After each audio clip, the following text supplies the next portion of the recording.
What's up YouTube? Welcome back to the channel. It's Jake again here, and today we are going to cover a bunch of stuff on the market, and I actually just want to talk about what EA has done this year to transform the market and some things we've seen transpire in the last few days, and kind of tell you guys where it's heading and who may like this market and who may dislike this market, and I'll kind of tell you where I expect it to go all year. It's kind of just an important update video on all things across the entire market and across FIFA. I'm hoping in today's videos you see why some cards may be up, some cards may be down, where cards are trending, why they're trending that way, and what EA has really done to dictate that, because EA do control the market, and traders and trading groups and TikTok people, everyone has an effect on the market, but EA overall dictate where cards go based off pack weight, supply, new cards, whatever they're putting out, SBC. So I'll talk about kind of what I'm seeing and how you guys can use this to best trade. If you guys enjoyed today's video, all that I ask is that you press the like button. It really helps our channel grow. Do it! And consider subscribing if you're new here. I promise that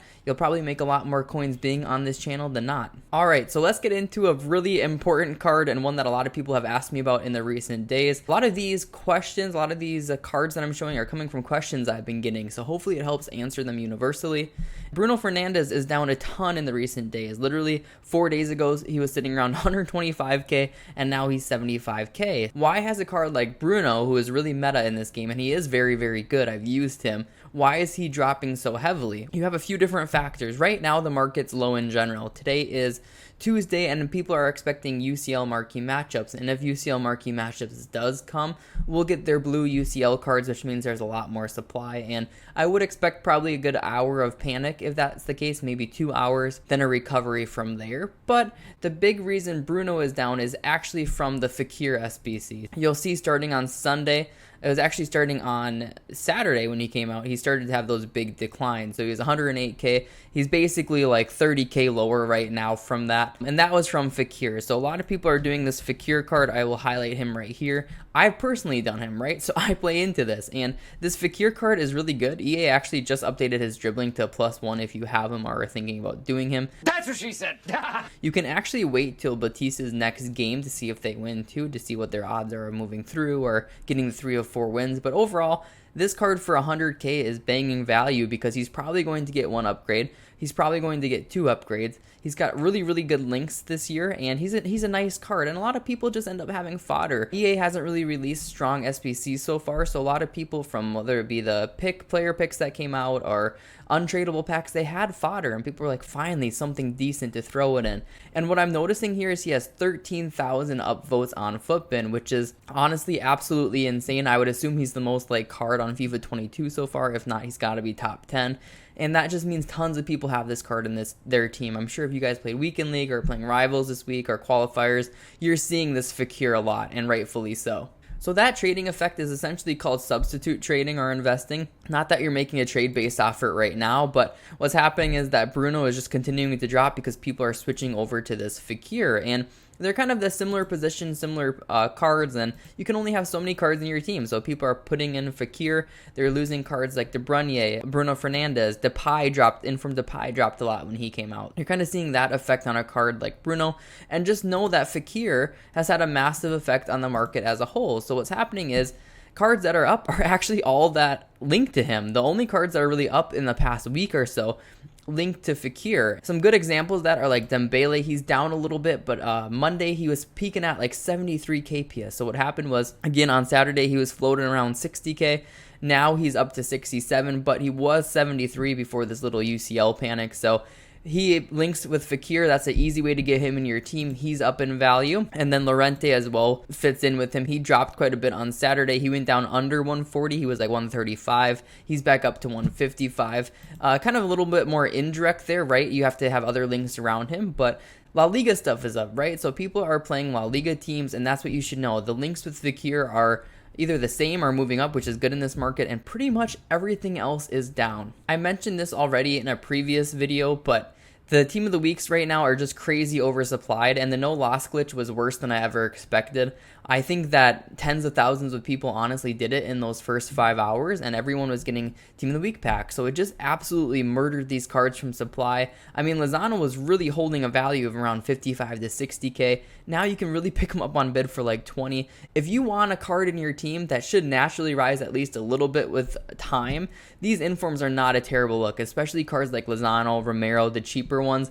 They're pretty darn safe just because they're already so low. And yes, they have a ton of supply to cut through. I'm not expecting like a massive rise, but I do expect a rise with time, and you can't really lose on them at this point. So these are kind of good cards to have in your team at the moment, in my opinion. Theo is another one that's shown pretty good signs of rises. He's pretty much hovered from like 190 to 215 since that came out. He looks like one that's crazy in demand, right? He's got the French links. He does link with Fekir. Kimpembe's a monster in this game. That's another card that's done really well lately, but this is a card that's showcasing to me that the market's having a hard time moving up, because he really can't get past his like 210-ish mark, and he's tried to multiple times, right? He's been hovering around 210 a few times, but with so much supply and so much panic, he's still having a hard time overcoming that. I still think that's really low on a card like Theo or Teo, however you want to say it. I know words. I have the best word. He's going to go up in price, in my opinion. If you guys joined me on recent vids, we talked about how this Lacroix was just going to lose value with time, and he's pretty much halved in price since that video, which was talking about the UCL promo. So within a week, he's halved in price. Hopefully you guys got out when he was like 25K and save yourself quite a bit of coins that way. Knowing when and who to sell is really important. Just like right now, this week probably isn't going to be a bad time to sell your La Liga stuff, right? If you are having La Liga cards in your team and they're not vital to your team, cards like Dembele, Llorente are going to end up being really, really high as they're surrounded by these SBC cards, right?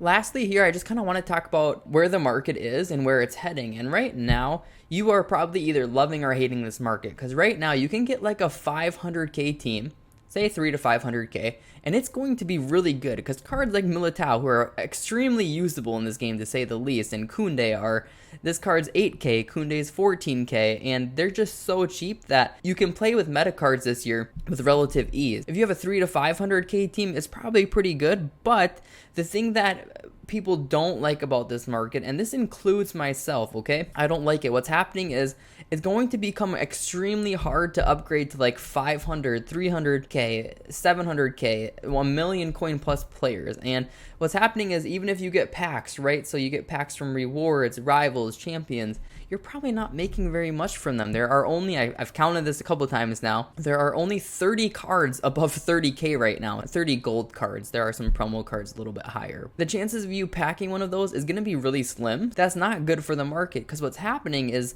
making cards like Conte a little bit harder to get. And as you see, a card like Conte, who's really meta, high rated, is only going up. So what's happening is we're creating a huge separation in between low and mid tier and the really high tier. And these are the kind of cards that I think a lot of people look forward to using all year. I know it's kind of boring. I know they are meta, like Conte, Ronaldo, Mbappe, etc. Those kind of cards are honestly just going to keep climbing in price, in my opinion. Whereas cards like the mid-tier meta, right, like Valverde, Davies even, which is crazy, Werner, he's 8K, 9K this year. That's nutty. They're not going to rise in price anytime soon. So just know that those cards are going to keep dropping, in my opinion, and then the high tier is going to keep rising. I wanted to show you this example today because this kind of showcases exactly what's happening. This is Mid Vieira, and I know a lot of you guys don't have the coins for him, but it's just highlighting an example. On Sunday alone, he was 4.6 million, and I've traded this card, so I know he was floating around 4.5, 4.6. He's up to 5.2 million. So again, what's happening is the high tier, the highest tier of cards, 500K plus, are all going up in value, and it's making them really, really unattainable, whereas the low tier, meta and mid tier, is dropping down. So like I said, building a 300 to 500K team will put you at relatively high levels of competition, but to make these final upgrades, like if you're a competitive player, if you're a pro, if you want like one of your favorite icons, they're going to be really hard to obtain this year. You are either liking that a lot on the market or you're disliking it. And again, this Ronaldo is up 200K. You're just seeing the top tier meta continue to rise. That's just because of that separation happening, which is kind of annoying in my opinion as someone who can afford these cards even. And I don't like this market. I don't like it because although you can afford most things, that also makes packs really boring right now. So like I said, unless you're packing like one of the 30 gold cards that has a 30K in value, you're most likely not going to get very excited about rewards and things like that. The other thing to note is that cards like objectives, they're going to be extremely outdated. Like Pedro Porro here, the thing about him is he's a level 30 reward.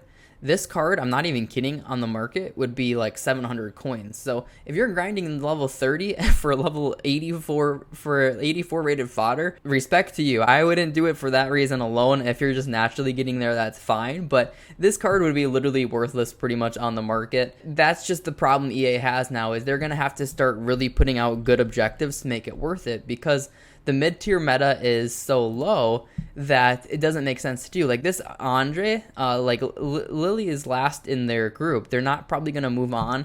Who's using this card? This card would be literally like 1,000 coins on the market. And I know it's live, but he's probably not going to get upgrades. So EA is not doing very well with objectives. They need to upgrade them further, because a card like Renato here, this is a great example. He is sitting at 2k, which is absolutely absurd. He's incredible in this game. If he gets any upgrades, that will be scary. Who is going to spend so much time doing Andre when you can grab Renata for 2k? It kind of detracts from the objective experience, for the SBC experience at times. EA really need to make sure they're aligning it better, where cards are either really boosted or really well priced to make it worth it. And I really think that covers everything I want to cover today in today's video. I'll talk about these UCL cards in another video. I'll talk about a big trade I made in another video as well. But today I wanted to give you an overview of the entire market, where it's shifting, my personal problem with it, and I'm curious what you guys think. Comment below if you're enjoying the market or if you're not. A lot of you guys are probably losing coins on players over time, because if you had anything that wasn't La Liga from a week ago, you're losing coins, and it's been a really hard market to navigate, including for myself. As usual, if you guys made it this far in the video, comment your favorite food emoji below. We'll be really specific. I love that you guys watched the end. It really does help the channel when we get those minutes in. I really appreciate it. I love seeing the comments. I'll make sure I go and heart every one of them. And if you're new here and you learned something about the market and learned what's happening and why, consider subscribing. I like to be liked. Thank you guys for tuning in. Until next time, later.